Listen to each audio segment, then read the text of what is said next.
European countries say the Iran war is not their war, that NATO is a defensive alliance. But for how long before the US says either help us in Iran or we abandon you in Ukraine? My guest this evening on Euronews is Finnish Defence Minister Antti Häkkänen, and he says that his country, Finland, is staying out. Minister Antti Häkkänen, Minister for Defence of Finland, thank you very much for joining us on Euronews. Thank you very much.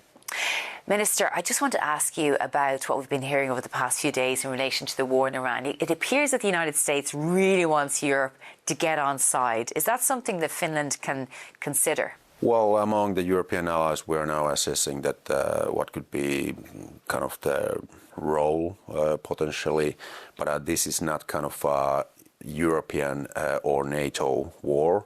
That's obvious. But there's discussions on about this Hormuz Strait challenge, how it's going to be solved. But still, among NATO, I think it's quite clear that NATO is not as a NATO, it's not participating in that thing. Okay, but let's say from a European perspective, because we heard from Secretary of State Marco Rubio on his way to the G7, he said, you know, Europe keeps saying this is not our war. Well, Ukraine isn't the United States' war, but we're bringing it up to the table there. So for how long can Europe stay outside it? And I don't just mean maybe being part of a coalition that discusses dealing with the Strait of Hormuz when the war is over. I mean, they're calling for really being party to the conflict in some way.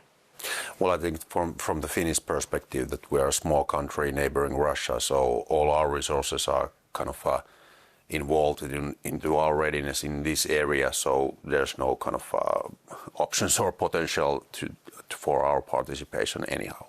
And what could Europe do, if anything? Because you're talking about a whole different sort of region and the different sort of topography to what obviously the Finns or other Baltic countries might be used to when it comes to dealing with the Russian threat.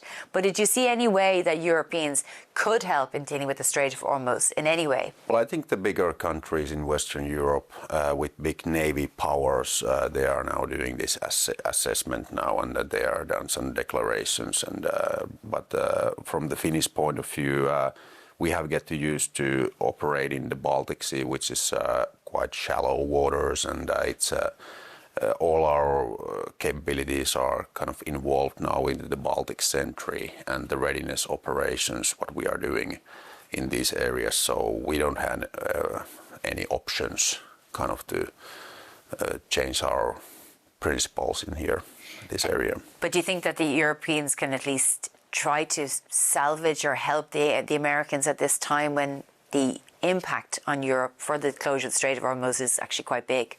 I mean, it may be not Europe's war, but in effect it is. Of course, we know that the war is bringing a lot of impacts into Europe, and that's why several countries are now assessing that what is their potential to do something, not to involve in any war action, but maybe after the peace to some actions, and that those are individual countries now which are now assessing that. But from the Finnish point of view, I think that our main responsibility is the Russian border and the Baltic Sea, and we don't have any resources or capabilities to kind of change our focus. Well, we have heard over the past while reports that crucial military equipment destined for Ukraine through the Pearl system, so paid for by Europe but bought from the United States, could be diverted to Iran as the war grinds on there. And that makes a lot of sense, obviously, because the Americans are using so many missiles, so many Patriot defense systems. They're using up a lot of equipment as this war goes on. Are you concerned about that? Well, of course, we are now having this dialogue between NATO and other countries and the US that what is the situation in that field. We have made arrangements also from Finnish perspective that we have participated one time in the Pearl, and what has promised to Ukraine has to go to Ukraine. That's clear. How do you check that? I mean, how do you ensure that that is the case? The United States holds the weapons. They're now in a hot conflict with Iran all across the region, and they might say, well, look, you know, that was then, you know, you purchased the stuff for Ukraine a few months ago. We're in a changed position now. Well, I think that the overall picture, what comes to the European defense industry, US industry, Middle Eastern partners and Asian partners, that everyone has to ramp up their defense industry capabilities and stock levels, because there can be this kind of cases in future also that there's two-theater challenge where, for example, air defense capabilities are consumed in high speed. So this is kind of the main notion of this thing and conclusion that the industrial capacity and the stock levels has to be raised. But what happens now in the Middle East and in Ukraine, we have to keep in mind that Ukraine needs also air defense capabilities. And NATO General Secretary and Saker also has promised that this Pearl package will be arranged such a way that it has been promised to us who is paying those Pearl packages. So we are trusting that. Yeah, you're just trusting it, will you? But you're making calls to ensure that it happens, are you? Of course. Every time we are assessing that how the money is being spent, and we are trusting that the mechanism is working. Yeah. If there's problems, of course, then we have to reassess that. One of the things that has happened over the past few weeks as a result of the Iran war is that the United States decided to take the sanctions off sanctioned Russian oil, meaning that Putin can now earn millions of dollars to prosecute his war against the Ukrainians and also be harmful to NATO. What's your response to that?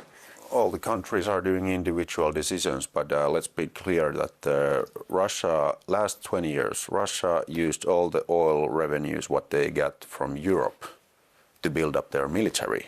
And with that military, they attacked Ukraine and now threaten Europe. We paid that. So let's be clear what's now happening.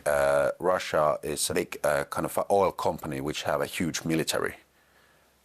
So without oil revenues or gas revenues, they don't be able anymore to do this, conducting this warfare. So taking out the oil sanctions is like supporting the Russian war machine. So and after the Ukrainian war, it's a similar situation. What inside NATO we are now thinking that the Russia can be aggressive also after the Ukrainian war, and how the threat is developing depends on the oil revenues. If you are taking out the sanctions immediately after peace or doing a peace deal where the sanctions are getting off and the Putin will get a huge amounts of money fast, of course, the military reforms will speed up in Russia and the threat is speeding up also.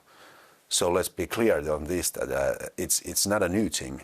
Soviet Union did that the same thing. So that's why these sanctions are vital for European security. So what do you make of Donald Trump then, a NATO ally, putting NATO and Ukraine in greater harm's way?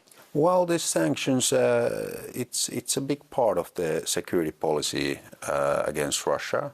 But not for the US anymore? Well, I think the main